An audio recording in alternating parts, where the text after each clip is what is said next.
Hey, picture this. You check your bank app one morning and your balance looks a little lighter than you expected. Not by much, just enough to make you pause. You shrug it off as a coffee run or a forgotten subscription.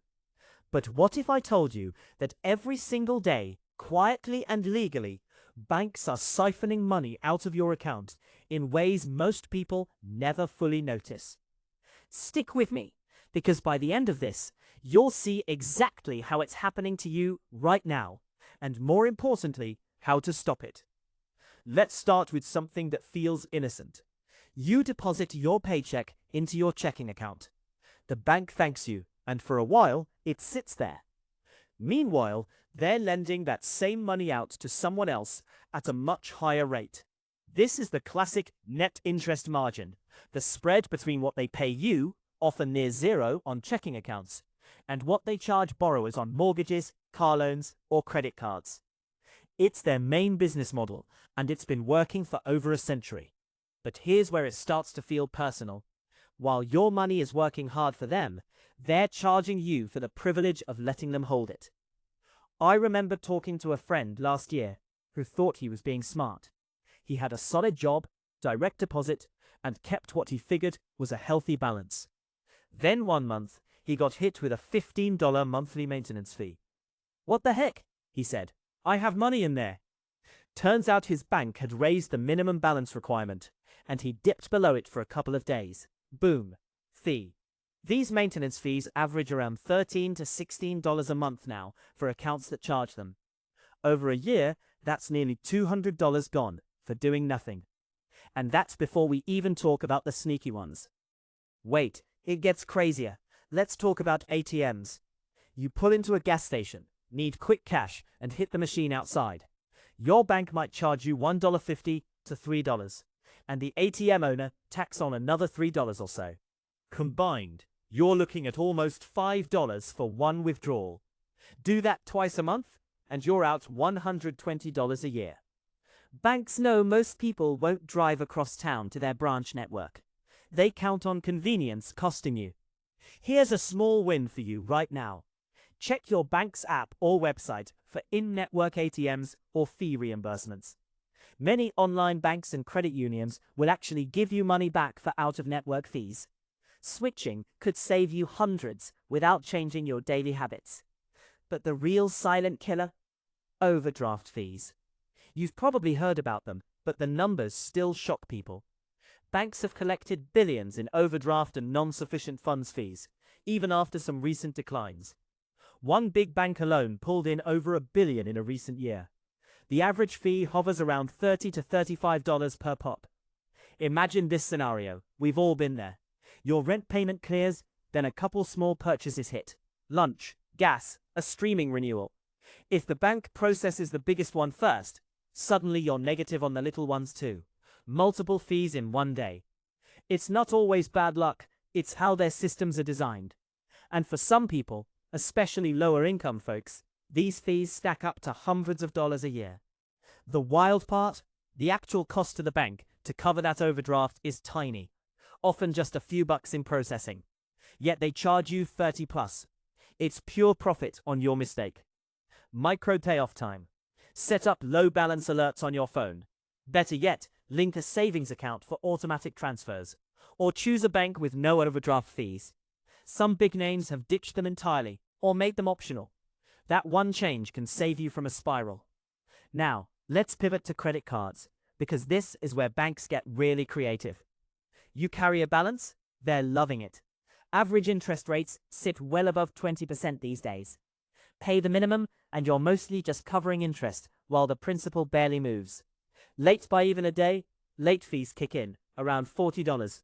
But even if you pay in full every month, good for you. Banks still make money through interchange fees. Every time you swipe or tap, the merchant pays a percentage, and the bank gets a cut. Those billions add up across the economy, and merchants often pass some of that cost back to you in higher prices. It's all connected. Your spending fuels their ecosystem. Let me share a quick story that hits home for a lot of us. A guy I know switched jobs and forgot to update his direct deposit for a couple weeks. His account dipped low. Suddenly, he was hit with a minimum balance fee, an overdraft on an automatic bill pay, and an ATM fee when he grabbed cash to cover groceries. In 1 month, over $100 vanished. He wasn't irresponsible. He was busy. Banks designed the system knowing life gets busy. And don't get me started on the fine print. Buried in those account agreements are clauses about how they calculate your balance, when fees post, and how they can change terms with notice. Notice often means a letter you toss in the junk mail pile. Here's another pattern I've noticed. Savings accounts. Banks pay you peanuts, sometimes under 0.01% on traditional ones, while inflation eats away at your purchasing power. Your money loses value sitting there, but it's earning them a fat spread when lent out. High-yield online savings accounts can pay 4% or more. Why do so many people leave money in low-yield accounts? Habit. And banks bank on habit. Every 45 to 60 seconds or so, something shifts, right? So let's flip to the bigger picture. Banks aren't villains in capes, they're businesses.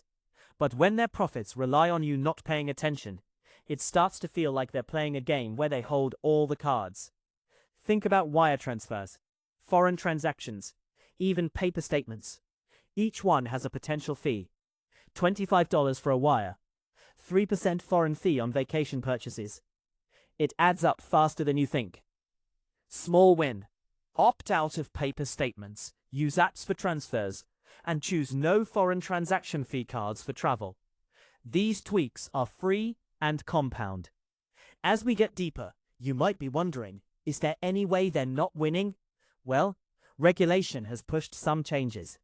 Overdraft revenue has dropped significantly in recent years at many institutions because of public pressure and policy shifts. Some banks now offer free checking with no minimums. Credit unions often have better deals. The power is shifting back a bit, but only if you move. Let's get relatable again. Imagine you're building wealth. You invest wisely, side hustle, cut unnecessary spending. Yet these quiet bank leaks keep draining your bucket. It's like driving with a slow puncture. You don't notice until you're on the side of the road. One more story. A couple saving for a house kept their emergency fund in a traditional savings account. Over a couple years, the interest was laughable. Meanwhile, fees on their checking nibbled away. They finally moved everything to higher yield options and fee-free accounts. Within months, they felt the difference. Not just in dollars, but in peace of mind. Here's where it gets even more interesting. The biggest theft isn't always the obvious fees. It's opportunity cost. That money sitting in a low-interest account could be earning real returns elsewhere. Banks know behavioral finance. They design products that exploit inertia. You and I are solving this puzzle together. We've covered the spread, the fees, the habits. Now let's put it all together. The opening mystery. That lighter balance you notice isn't random. It's the cumulative effect of spreads, maintenance charges, ATM hits, overdrafts, and low yields working every single day. Banks make massive profits this way, trillions in assets under management, billions in fees, while your slice slowly shrinks if you're not vigilant. The big reveal in these final moments. The real secret isn't that banks are stealing. It's that most of it is preventable. You don't need to be a financial genius. You need to audit your accounts once. Make a few switches, set some alerts, and choose institutions that reward you instead of penalizing you. Shop around.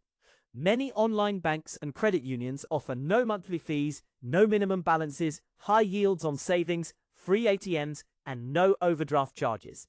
Transferring is easier than ever. Direct deposit switches take days. Start today. Log into your accounts, list every fee from the last statement, calculate what it's costing you annually, and research alternatives.